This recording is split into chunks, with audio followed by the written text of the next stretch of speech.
Vous voulez mettre en place un money management fiable?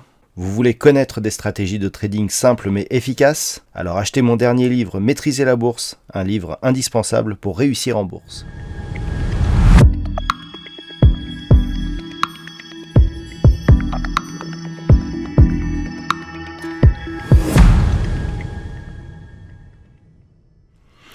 Bonjour à tous et bienvenue sur boursicoté.com pour cette nouvelle analyse technique du CAC 40 en clôture avec donc cette grosse séance de baisse puisqu'après une ouverture donc sur un gros gap baissier à 6814,90, le CAC 40 s'est offert une grosse glissade.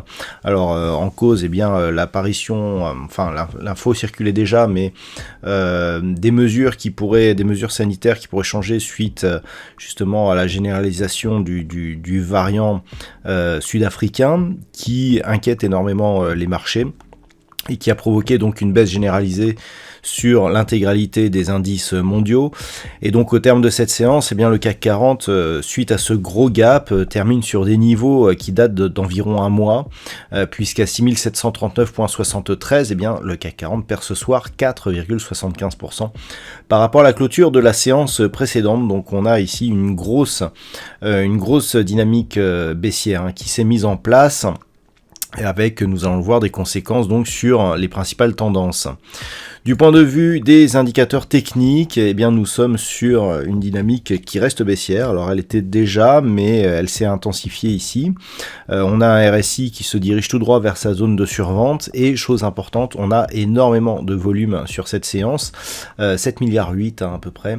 Donc ça représente le double de ce que l'on peut avoir comme volume sur une séance classique entre guillemets. Donc une grosse conviction baissière. On attaque directement ici la bande de Bollinger inférieure. En unité de temps H4, les trois bougies de la séance sont à l'extérieur des bandes de Bollinger. Et donc un mouvement très violent, donc ce gros gap haussier. Alors j'ai repositionné quelques niveaux horizontaux pour essayer de se caler un petit peu sur la dynamique actuelle. Alors il y a plusieurs choses intéressantes sur cette configuration, notamment des gaps comblés, d'autres oui, mais alors d'une manière très bizarre. Je vais y revenir, mais avant cela, je vous propose une vue sur le CAC 40 en hebdomadaire.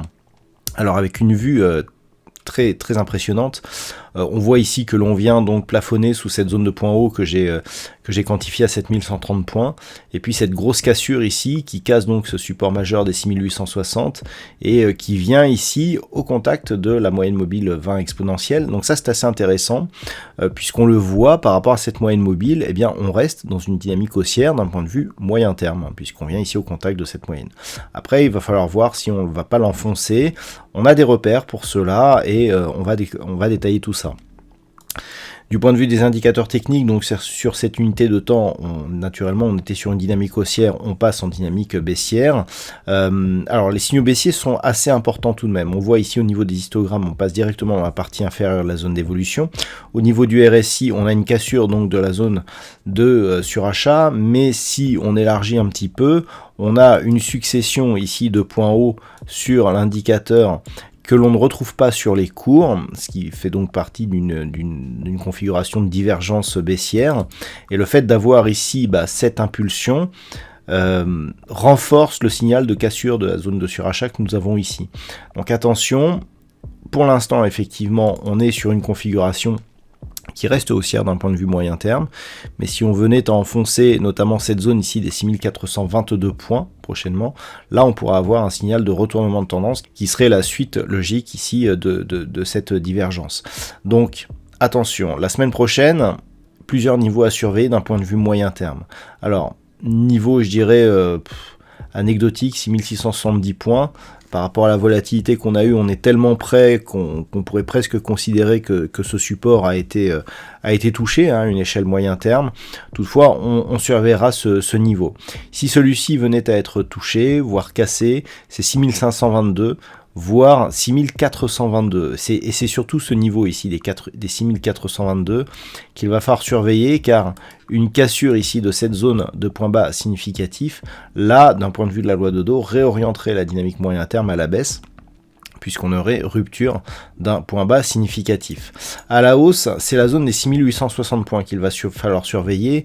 Je dirais qu'après ici cette attaque bol supérieur, si on a un retour moyenne mobile 20 exponentielle, si on parvient à repasser ici au-delà des 6860 points, et bien là, bien entendu, ça serait intéressant, puisque on reviendrait sur une perspective haussière, donc de test de la moyenne mobile 20 exponentielle et de retour à un mouvement haussier.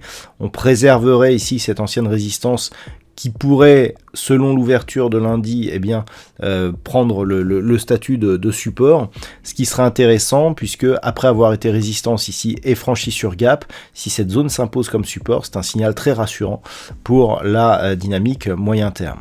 Alors maintenant, si on revient sur la vue daily, alors déjà on va parler des gaps. Je vous parlais depuis quelques temps d'un gap que nous avions ici autour des 6960 points. Alors, peut-on parler de comblement de gap, puisqu'en fait, cet ancien gap se retrouve à l'intérieur d'un nouveau gap qu'il va falloir surveiller, car celui-là, il va être très important. Et donc, on ne peut pas réellement parler de comblement, mais en tout cas, on peut parler d'annulation. Et puis, il y a surtout ce gap-ci. Alors, celui-là, il est très intéressant, puisqu'on peut le voir, c'est presque un petit peu, je dirais, si on prend un petit peu du recul, voilà, c'est presque un petit peu le gap qui avait impulsé la dynamique forte. C'est-à-dire qu'avant, on était sur un début de mouvement relativement fort. Alors, on avait, dans un premier temps, ce gap-ci. Là, on a eu, dans l'ordre des gaps, on a eu gap de rupture ici, qu'on avait failli invalider ici sur une configuration qui ressemblait à une étoile du soir, donc deux gaps ici, coup sur coup. Et ensuite, on était ici, donc, sur une petite dynamique, re-gap de rupture, et ici, gros gap de continuité. Et après ce gap-là, ce qui est intéressant, c'est que c'est un petit peu le deuxième étage de la fusée, c'est-à-dire que on avait la mise en place ici d'une dynamique, et à partir de ce moment où on casse ici la zone des 6860, vous voyez comment on reste ici au contact de la bolle inférieure, et que au contact de la zone des 7060, là on commence à ralentir, et on prend un rythme de croisière un peu moins dynamique en tout cas. Donc ce gap ici, il est important, puisque c'est justement lui qui a propulsé le CAC 40 sur les nouveaux plus hauts. En tout cas, c'est celui qui a donné l'impulsion sur les plus hauts historiques que l'on a connus. Le fait ici que l'on vienne combler ce gap, et regardez, on a un plus bas significatif ici sur cette bougie à 6859.44.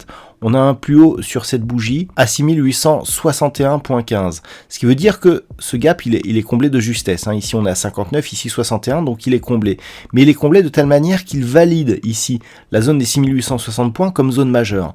Et le fait qu'après cette ouverture de gap, qui était devenu support, on revient ici sous cette zone qui soit devenue résistance, eh bien je dirais que c'est la zone majeure qu'il va falloir surveiller dès lundi prochain, puisque on le voit par rapport à cette tendance, si on repasse ici au-dessus, déjà on va commencer à combler le gap baissier qui s'est ouvert aujourd'hui, et deux, justement par rapport à ce signal, eh bien on pourra éventuellement revenir plus rapidement à un mouvement haussier. Donc le premier niveau à surveiller pour lundi, c'est cette zone des 6860 points.